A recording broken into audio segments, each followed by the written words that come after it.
Hello, I'm Gordon Lang, editor of CameraLabs.com. I'd like to give you a brief video tour around the Olympus E-620. Here it is, the E-620. Numerically, this is the successor to the E-520, although both models will continue to sell alongside each other, at least for the time being. Physically speaking, the E-620 is a cross between the E-400 series and the E-500 series. It's actually only a little bit bigger than the E-420 and E-450, but crucially it packs in the image stabilization of the E-520, and that's stabilization that works with any lens you attach because it's built into the body. Now, a lot of people were concerned by the lack of grip on the E-420 and the E-450. As you can see here, Olympus has enlarged the grip very slightly, so it's a little closer to the 520 in design. It may not be as big as the 520's grip or that of a traditional DSLR, but believe me, it really is very comfortable in your hands. If you don't believe me, you're just going to have to pick it up in person and see for yourself. Certainly we had no problems at all in terms of comfort and ergonomics. But enough of the physical characteristics, let's take a look at what's new with the E-620. The E-620 features the same 12.3 megapixel live MOS sensor as the higher end E30. And like that model, there's also a choice of aspect ratios. Not quite as many, but still a few to choose from, including a square 6x6 aspect ratio. Around the back of the camera is a 2.7-inch 230K monitor, and now it's fully articulated, so you can flip it out to the side and twist it round completely. This makes it very easy for composing at very low angles, or at high angles above the heads of crowds. You could even turn it back on itself for a crafty self-portrait. And if you like, you can turn it around and flip it back on itself for protection. This articulation gives you great compositional flexibility in live view. The optical viewfinder on entry-level Olympus DSLRs has been a bit disappointing in the past, but with the E-620 Olympus has slightly enlarged the magnification, and more importantly, when you do look through this viewfinder, you'll see that the old 3-point autofocus system has been replaced by a much more sophisticated 7-point AF system. Continuous shooting is rated at 4 frames per second. That's up from the 3.5 frames per second of the E520, although it should be noted in our test they came out roughly the same speed. Here's how the E620 sounds in practice.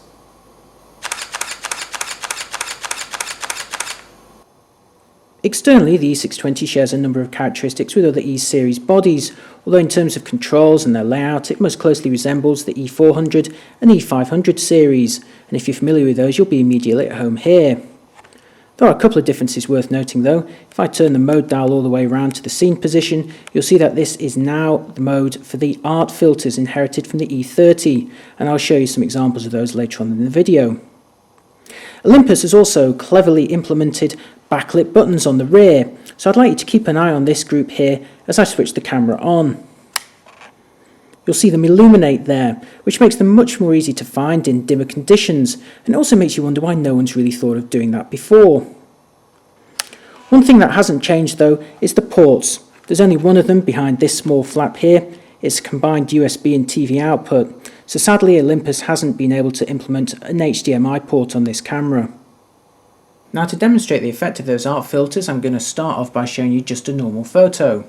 Now for those 6 art filters in turn, starting with pop art, soft focus, pale and light colour, light tone, grainy film and pinhole. Now there's nothing here that couldn't be achieved with software on a computer afterwards, but the point is these are being achieved in camera without any effort at all. The E620 shares a similar user interface to earlier Olympus DSLRs, and as such it's very quick and easy to adjust almost any setting. Already you can see on the screen here a whole variety of different settings, and the key to changing them is pressing the OK button. This will now place a yellow highlighter over one of the items, and you can now move that highlighter over any item that you wish. Then when you reach the one that you want to change, you just press the OK button and you get a dedicated menu to alter that. Then if you want to change something else, for example the white balance, you can go in and again do that from a dedicated menu. Alternatively, with the item highlighted, you can just turn this thumb dial here and adjust that item directly. As you can see, it's very quick and easy to adjust a wide variety of options there. Live view is also implemented similarly to earlier Olympus DSLRs, so to get started you just press the monitor button to the right of the screen. Now I'm in live view, and to prove that I'll wiggle my fingers as always in front of the camera's lens. As before, pressing the info button can overlay various graphics on the screen. First, some alignment options. You can choose between a crosshair or a grid. Next, some shooting information down the side. After that, a live histogram, and one that also responds very quickly to changes in the composition. Now this is the framing option that's for the magnified manual focus assistance, which I'll show you in just a moment. And next up, this is a preview. You're actually getting 4 thumbnails here showing the effect of a different setting. In this case, exposure compensation. Again, if I wiggle my fingers there, you can see a live representation of what happens at each of those settings. That's really quite handy, and alternatively, you can see the effect of different white balance settings. There's 3 autofocus options in live view on the E-620, and the default is the Imager AF mode. This is a contrast-based system that works fairly quietly and also without interrupting the image, but it is quite slow. I'll show you that in practice right now, and you activate it by hard pressing the shutter release. So you saw that was pretty quiet and there was no interruption to the image, but it did take several seconds. I'll show you that once more. Now the Imager AF mode will only work with a handful of compatible lenses, including the latest kit models. So if you have older lenses, or if you fancy trying something different, there are alternative autofocusing options. And to see those, you go into the menu. If I go down here to the custom options, into autofocus and live view AF mode, I'm going to switch from Imager AF to the AF sensor option. Go back into live view, and now you'll see a representation of the new 7-point AF system. Now in order to autofocus in this mode, you have to press the AE AF lock button here, so I'm going to do that right now and watch what happens. Now you heard the mirror flip there. That was in order to take a reading with the normal phase change autofocus system, and of course as soon as that mirror flipped, the image was interrupted. So there was some noise, there was an interruption to the image, but it has the potential to be a little bit quicker. I'll just show you it once again. So that was fairly slow because these are fairly dim conditions that I'm doing this test in, but under brighter conditions it is quicker than the Imager AF mode, so you have the choice there. And if you have a lens that doesn't support Imager AF, you can also go for the third option, which is a hybrid mode. That uses contrast-based autofocusing to get quite close and then switches back to the traditional phase change system when you actually take the picture. Now for the final part of the demo, I'm just going to return the AF mode to Imager AF. Go back into live view. You'll also see that when I press the OK button, I can fire up that quick user interface again. I'm going to switch the camera into manual focus, just temporarily. Press the info button until I get that green square back on the screen. Now I can move this square to a different portion, any portion of the image, and take a closer look by pressing the OK button. So now that's a 5 times magnified view, and I can go to 7 times, or even 10 times, and this lets me take a very close look. And this is actually the view that's coming straight off the sensor, so if that's in focus, you know it's going to be fine. Now the image does look a little bit noisy at the moment. That's because I'm doing this sequence under very low lighting conditions. If you're in brighter conditions, that image looks very clean. But I can still demonstrate exactly what I want to do by turning the manual focusing ring on the lens. As you can see, the image is going in and out of focus, and it's possible to just turn that back and get it absolutely spot on.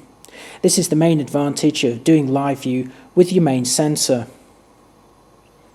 The Olympus E-620 follows a popular strategy these days of taking a number of features from a higher end model but packing them into a smaller and lighter and more affordable package.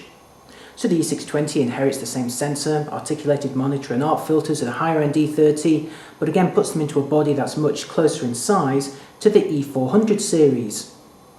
And this model comes with built-in image stabilization that works with any lens you attach, and also some of the best anti-dust systems of any DSLR.